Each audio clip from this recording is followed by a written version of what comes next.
Soccer, the beautiful game. Its passion, glory, heartbreak, and sometimes tragedy. We see heroes rise, we watch them fall. But we never expect to see them die, not there. Not on the same grass where dreams are born. Today, we look back at 10 real stories. 10 moments when time stopped on the field. When life ended in the middle of the game. These are 10 shocking deaths that truly happened right on the pitch. Marc-Vivien Foé. The heart that stopped for Cameroon. Lyon, France. June 26, 2003. Confederations Cup. Cameroon versus Colombia. In the 72nd minute, Marc-Vivien Foé, one of Africa's brightest stars, suddenly collapsed. No collision, no warning. His body simply gave out. As teammates rushed toward him, the stadium fell silent. Doctors tried everything, but Foé was gone. Official cause: heart failure. He was 28. Cameroon won that game. But there was no celebration, just tears, prayers, and a world mourning the man who gave everything to his team. Antonio Puerta, the pride of Sevilla. August 25, 2007. It was the opening match of the La Liga season. Antonio Puerta, Sevilla's golden boy, was running down the left wing when he suddenly fell to the ground. He got up, walked off with help, then collapsed again in the locker room. After 3 days in the hospital, his heart stopped for good. He was just 22. His wife was pregnant. Their son was born months later, a child who would never meet his father. Sevilla retired his number 16 forever. Every match since, fans still chant his name, Puerta, Puerta, as if he's still out there, running down the line. Miklós Fehér, the last smile. January 25, 2004. Portugal. Benfica was playing Vitória Guimarães. In the final minutes, the referee flashed a yellow card. Miklós Fehér smiled a soft, innocent smile. Seconds later, his body stiffened. He tilted backward and collapsed. Teammates screamed for help. Some cried, some prayed. The game was forgotten. All eyes were on that small circle of chaos in the middle of the pitch. Fehér died of cardiac arrest on the way to the hospital. He was only 24.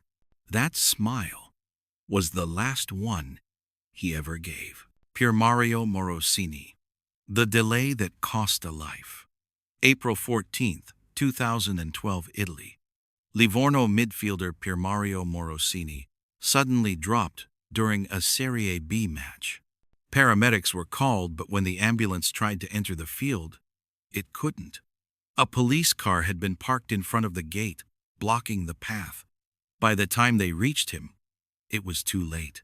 Morosini's heart had stopped. He was only 25. The image of his body lying on the field while an ambulance sat helpless outside became a haunting reminder that sometimes tragedy isn't fate, it's failure. Cheick Tioté, the silent warrior. Beijing, China, 2017. During a routine training session, former Newcastle midfielder Cheick Tioté was laughing with teammates one moment and on the ground the next. No one understood what happened. The man known for his strength, his unbreakable spirit, didn't get back up. Doctors tried, but Tioté was gone at just 30 years old. Around the world, his friends and teammates posted the same message: a warrior has fallen. But even in death, his legacy lived on, proof that passion and perseverance can't be measured by time. Patrick Ekeng, Negligence and Heartbreak. Bucharest, Romania. May 6, 2016. Patrick Ekeng came on as a substitute for Dinamo Bucharest. 7 minutes later, he collapsed. The ambulance arrived, but the paramedics had no defibrillator, no oxygen, nothing. Ekeng died 2 hours later. He was only 26. That night, thousands gathered outside the stadium with candles and tears. They weren't just mourning Ekeng. They were mourning the failure of a system that should have saved him. Cristian Gómez, a fall that stunned a nation. Argentina, 2015. Cristian Gómez was playing for Atlético Paraná when he suddenly put his hand on his chest and fell. No tackle, no warning. Medics rushed to help, but his heart had already stopped. He was 27. At his funeral, teammates carried his casket draped in the club's flag. He died doing what he loved most, one said. He died with a ball at his feet. Phil O'Donnell, the captain who never finished his game, Scotland, 2007. Motherwell's captain Phil O'Donnell had just signaled to be substituted. As he waved to fans, he suddenly collapsed. The player who helped carry him off the pitch was his own nephew, a heartbreaking coincidence that no one could forget. O'Donnell died shortly after.